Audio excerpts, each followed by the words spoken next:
Hello everyone.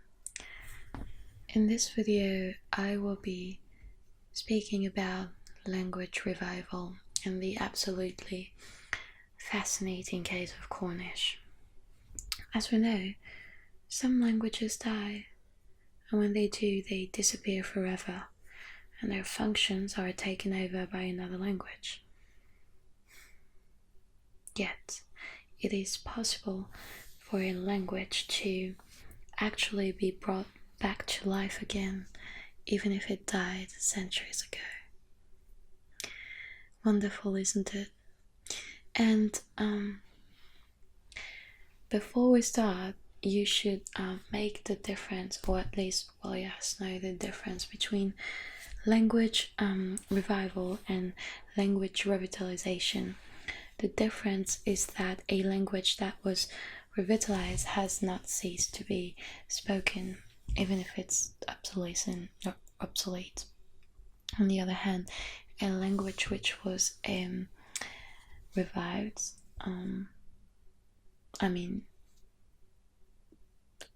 a language that was revived mean that this language is not spoken by anyone.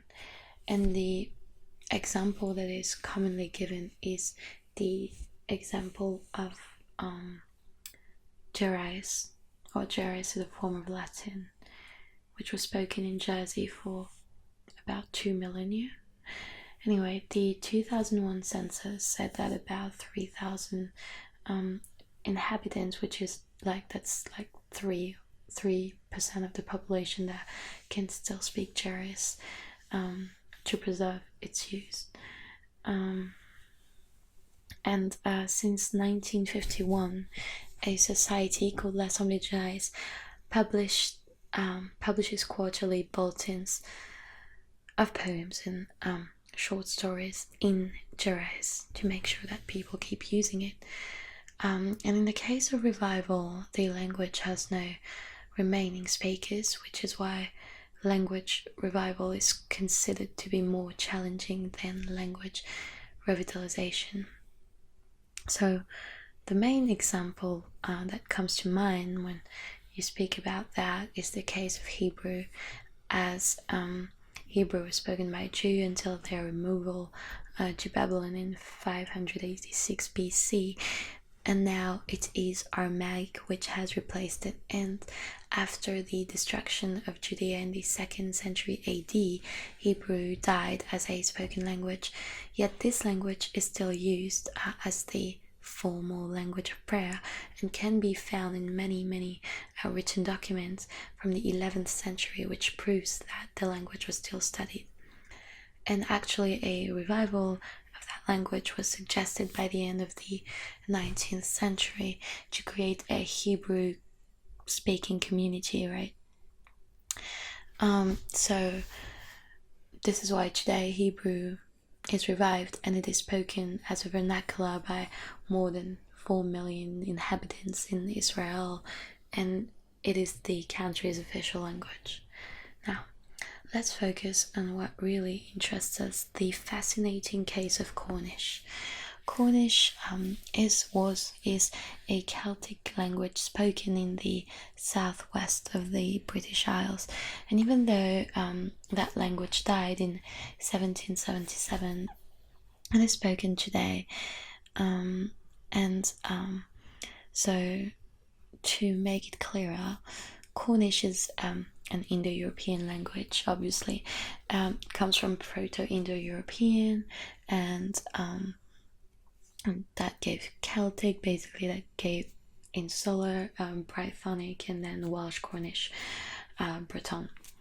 Brythonic Celtic used to be spoken almost everywhere in England, Wales, and southern Scotland, but invasions during the 5th and 6th centuries forced some tribes to move in Brittany. By the 8th century, most of East Cornwall was occupied by the Anglo-Saxons, and by then English kings were making land grants in that area, and it was the beginning of Anglicization, which lasted until the 10th century. And of course, it is hard to understand why a language becomes obsolete and why it dies. And in the fascinating case of Cornish, religion took a part. For example, the Act of Uniformity of 1549 made English compulsory in religion services and in the English Book of Common Prayers. The Reformation is also one of the reasons why Cornish was severely weakened when Cornwall was Protestant and France Catholic. Less Bretons came to Cornwall to work, obviously, yet religious mystery plays, which represent a large part of Cornish literature, did not come to an end, yet the performances stopped before the mid-17th century. But yeah, anyway, the second reason of Cornish death would be politic. Yes, politic factors are also reason why it died. From the late 9th century, Cornwall had been absorbed by England, and all members of the Cornish gentry would be received in court and come back with the language, customs, and clothes of the English. And there is also the fact that the Norman conquest in 1066 made Cornwall, just like Britain, under the Norman reign, which had a huge consequence. Cornish came third after French and English as a language. Now, cultural factors were also reasons why the language disappeared. The Collegiate Church of St. Thomas of Canterbury of Clasny had the role of a sort of Cornish cultural centre, but it was shut down in 1545 because of the Reformation, which caused the fall of Cornish as a prestige language, basically. And the last reason would be industrial. Cornish ports became very, very important links and gained a strategic value due to commercial exchanges with England increasing since the Middle Ages. Therefore, these ports became a real center of trades, which attracted a great number of merchants from England from the 13th century. And yes, English became a symbol of success, ruling, and religion. And as a matter of fact, I said earlier, the language died in 1777. That is because the last native speaker of Cornish died in December 1777. Now, the first question that people would usually ask is, if a language has died, why revive it? It cannot be for pragmatic reasons, as a Cornish is not needed.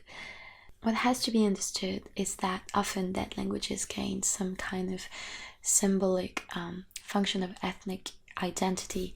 In the case of Hebrew, there was, of course, a native lingua franca for the new state of Israel, but the reason Hebrew was chosen over English was due to its symbolic and sacred value. So why was Cornish revived? Well, Henry Jenner, another famous Jenner, gave an answer in a book called The Handbook of the Cornish Language. He said, why should Cornish men learn Cornish? There is no money in it, it serves no practical purpose, and the literature is Kantian, of no great originality of value. The question is a fair one. The answer is simple, because they are Cornish. So Henry Jenner is known as the father of the Cornish language revival. He was the first to create some kind of enthusiasm for the revival, and he is proof that a single person can have a great role in the revival of language. He devoted his life to this cause by writing many poems in Cornish and translating text from English to Cornish. As no one would speak the language anymore, the revivalists had the choice of which state of the language he would revive, and he chose to revive Cornish in its golden age, not being a late Cornish too influenced by English, having lost a lot of its own idiom. But Middle Cornish was chosen as it has more literature. Yet there are many problems of reconstructions. The first one being pronunciation, and the second one being new vocabulary and grammar. Reviving a language is indeed a difficult task, as you can imagine. The only way to have native speaker of Cornish is having children being born to parents who speak the language every day, even though it is their second language. And such a scenario is, well, unlikely. As I said before, the goal of the revival in the case of Cornish is purely symbolic. Reviving Cornish would give Cornwall some kind of individuality, and it is well known that a language can be a vehicle for the promotion of a distinct self-image. What is concluded is that using languages as a mean of cultivation of a distinct Cornish identity is the only realistic goal of its revival. So I hope that you were fascinated by the fascinating case of Cornish revival, and I wish you a very pleasant night.